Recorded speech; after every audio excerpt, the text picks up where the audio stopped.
Hi, it's time for another verb of the day. Today's verb is segment. And this verb was suggested by the viewer Hassan Mohammed. Hassan Mohammed, thank you so much for this suggestion. Now let's take a moment and review some of the definitions or ways that we can use this verb. The first way you might encounter the verb segment can mean to divide something into separate parts or sections. And as we think about this first definition, dividing something, this really applies to so many different things. It could be taking periods of time and dividing them into parts or sections. It could be taking elements of a project or assignment, and again, dividing it into something smaller. We'll see lots of different examples of this as we move through the video. A second way you might encounter the verb segment can be a little more specific to the field of biology. And so that's for describing that process of something dividing into many cells. If you aren't studying biology or working in that field, you are probably less likely to encounter that second definition of the verb. For now, you should know that segment is a regular verb. If you want to make the progressive form of this verb, all you need to do is add ing, and that forms segmenting. The past tense and the participle form of our verb can be made by adding ed. The base verb, segment, ends in this unvoiced T sound. This means when I add the ed ending, I'm going to make an id sound, and I'll add an extra syllable to the verb. The past tense and the participle form of the verb should sound like this: segmented, segmented. Now, you might be happy to know there are no additional phrasal verbs that we need to study or discuss, so we'll move on to a little verb tense practice that will allow us to see some more examples of this verb. Today we're going to review the present perfect and the present perfect progressive. Let's start with the present perfect. We can use this verb tense in a couple different circumstances or situations. We can use it for completed actions that occurred at an unknown point in the past. This is sometimes called the indefinite past tense. So as I communicate that this is a completed action, you might not know, did it happen yesterday? Did it happen a year ago or 10 years ago? And it might not matter. Another way we use the present perfect is to talk about an action that started in the past and continues into the present. Now, you'll notice present perfect has two letter P's, and that can help you remember that you'll need two parts to make your verb. We're going to be using a present form of have. So this means we need to pay attention to our subject. If our subject is I, you, we, or they will use have and then the participle form of the verb. But if our subject is he, she, or it, we'll use has and then the participle form of the verb. Let's look at our first example. The extent of power concentration has segmented the web. So this first example sentence comes from an article. It was a piece written by someone who helped sort of found and create the World Wide Web. And what they were discussing here was sort of the concentration of a or a few large corporations owning some of the most well-known and most powerful tools on the internet, and talking about how that sort of leads to these little divisions.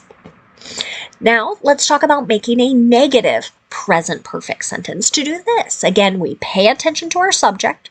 We'll use either have not and then the participle, or has not and then the participle. So that have or has depends on the subject. Here's another example.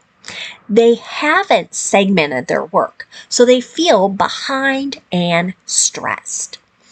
again, this was something I saw in a bit of a self-help piece. So it was advocating that people kind of set periods of time during the course of their day where they're going to do X, and then a different period of time for Y, and that sort of keeping these rigid divisions or segmenting in their day into pieces could help them feel like they are accomplishing things and addressing the most important matters of their day.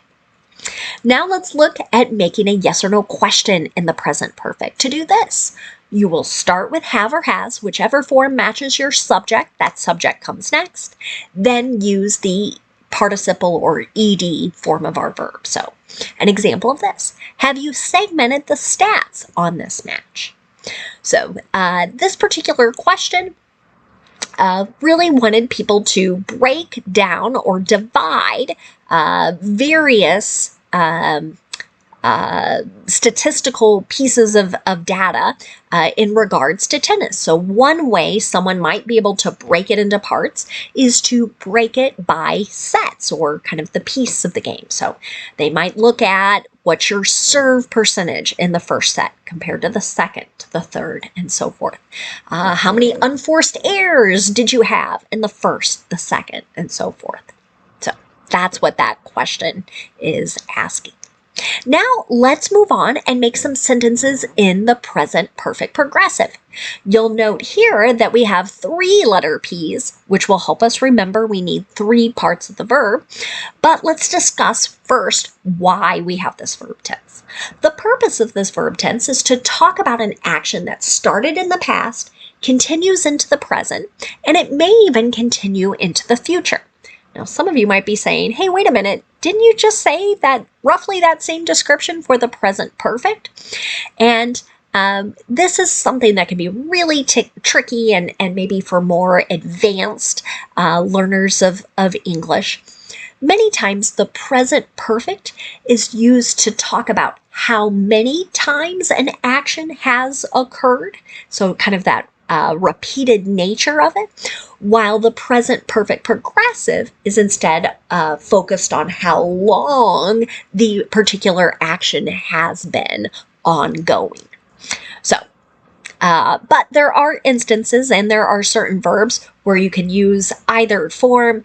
Everybody will understand you and they won't think anything as kind of odd or unusual. So let's go back now and talk about how we're going to form this verb tense.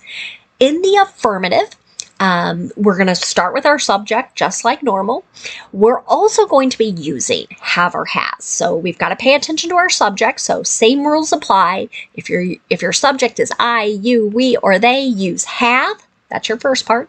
Then use the participle been, B-E-E-N, and then use the ing form the verb. But if your subject is he, she, or it, use has been, and then that ing form the verb. Here's an example sentence. The beauty industry has been segmenting people into generic categories and dictating what beauty looks like for decades. So here, that ending there for decades, that's a period of 10 years or more. That's one reason I believe this writer or speaker decided to use present perfect progressive, right? Noting that starting in the past, continuing into the present, and for how long. And I think the person who was either writing or speaking this was trying to introduce their new cosmetic company and talk about how it was more individualized or unique and not like all the previous ones. So now let's move on and make a sentence in the negative with present perfect progressive. Again, gotta pay attention to that subject, because the subject will tell us if we're using have not been and then the ing form the verb, or has not been and then the ing form the verb. Here's another example. We haven't been segmenting our donors and we've been struggling to meet our fundraising goals. So this is a statement coming from a leader in the nonprofit field or world, and what they're likely saying is we haven't broken our donors down into groups or divisions. Maybe people under 30, people 31 to maybe 49, people over 50, or maybe we haven't broken our donors down between genders, between races, income levels, some type of way to divide and break into groups. And the result here is we've been struggling to meet our fundraising goals. So maybe we're treating everybody in the same way, and that isn't working, or it's not helping us meet our fundraising goals. Finally, let's look at making a yes or no question in the present perfect progressive. To do this, start with either have or has, whichever form matches your subject. That subject comes next, then the participle been, then the ing form the verb. Here's my last example. Has the government been segmenting the market? So here, this was a specific question for a particular country wanting to know if there's some sort of control and sort of like this company can address this particular group of people, whereas this company gets to address that, and so forth. Now let's move on and talk about some words that are related to our verb segment. And the first word we're going to discuss is just the noun form of this word. The noun segment can have a number of different meanings. I believe I've picked out 5 for us to discuss. So the first way you might encounter this noun is to refer to each of the parts into which something is or may be divided. So an example of this definition in a sentence could be, which segment of the population supports this proposal?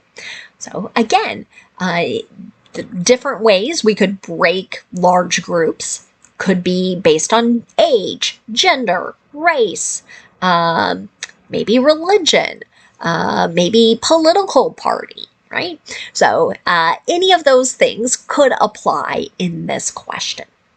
A second way to refer to the noun segment is to describe a portion of time that has been allocated to a particular broadcast item.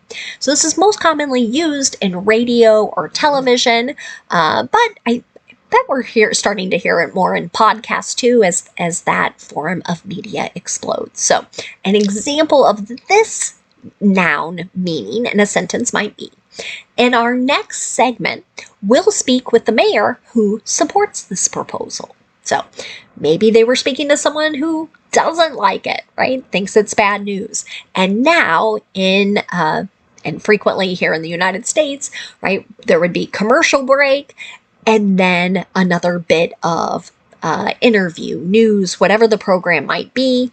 That is the division, or that's the piece. A third way to use the noun segment is to refer to a part of a figure cut off by a line or a plane intersecting it. So you're likely going to encounter this third definition in geometry or other math-related fields. So an example of this could be, let's calculate the length of this segment. So maybe this is the teacher talking to her students about their plan. So usually this is going to be sort of noted with like a circle, not an arrow, so it's not a line continuing on. It could be part of a circle, something, some piece or part, again with something else coming off of it.